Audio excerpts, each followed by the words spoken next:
ગાંધીનગરમાં થયેલા વિરોધ પ્રદર્શનની જો કે આ દ્રશ્યો કદાચ તમે જોશો તો એવું લાગશે કે આ દ્રશ્યો કોઈ નવા નથી। ગુજરાતમાં પણ આ દ્રશ્યો હૃદય પર ચોટ પહોંચાડનારા છે, કારણ કે આ એ દ્રશ્યો છે, એ લોકો છે કે જે ભાવિનું ઘડતર કરે છે, એ રાજ્યનું કે દેશનું ભવિષ્ય બનાવે છે। આ ભવિષ્યના શિક્ષકો છે જે પોતાની ભરતી માટે ટળવળી રહ્યા છે, જે પોતાની નોકરી માટે ટળવળી રહ્યા છે, પરીક્ષાઓ આપી દીધી છે, ઉત્તીર્ણ થઈ ગયા છે, પણ તેમ છતાં ભરતી નથી થઈ રહી અને આખરે તેમનો રોષ ફરી એકવાર ફાટી ઉઠ્યો છે અને ફરી એકવાર એ જ દ્રશ્યો જોવા મળ્યા। પોલીસ સાથે ઘર્ષણ અને પોલીસ દ્વારા ફરી એકવાર ટીંગા ટોળીના દ્રશ્યો જોવા મળ્યા। નથી કોઈ ગુંડાઓ કે આ નથી કોઈ અસામાજિક તત્વો, આ તો માત્ર પોતાના હક માટેની માંગ કરી રહ્યા છે, પણ પોલીસ એ જ વસ્તુ કરી રહી છે જે ભૂતકાળમાં પણ આપણે જોયું છે। ટીંગા ટોળી કરી અને દરેકની અટકાયત કરવામાં આવી રહી છે અને ઉપરથી શિક્ષણ મંત્રી કહી રહ્યા છે કે કોઈની દોરવણીમાં આવીને ન કરવું જોઈએ। શું સાહેબ, હક માંગવો એ પણ કોઈની દોરવણી થઈ જાય છે?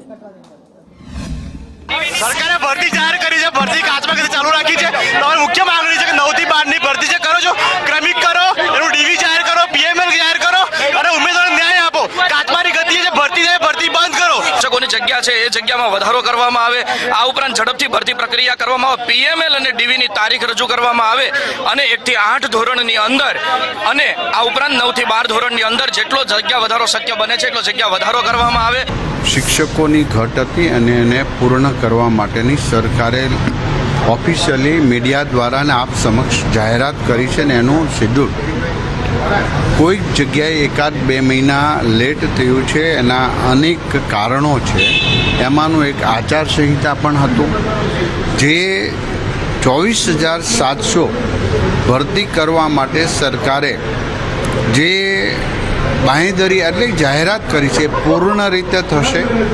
તમામ મિત્રોને હું વિનંતી કરું છું કે સરકાર તમામ પ્રકારની પ્રોસેસ શરૂ કરી છે, એમની જાહેરાત આપી દીધી છે, માટે કોઈ લોકોના દોરવણીમાં આવીને આવા આંદોલનમાં જોઈન્ટ ન થવું જોઈએ, કારણ કે સરકારે જે કમિટમેન્ટ 24,700નું આપ્યું છે એ ચોક્કસ પ્રકારે ભરતી થશે ને થશે।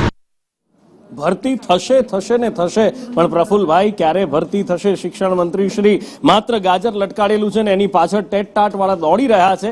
ક્યારે એનો જવાબ નથી મળી રહ્યો અને એટલા માટે જ આ આંદોલનો થઈ રહ્યા છે। આશા રાખીએ કે જલ્દી જ આ ભરતીઓ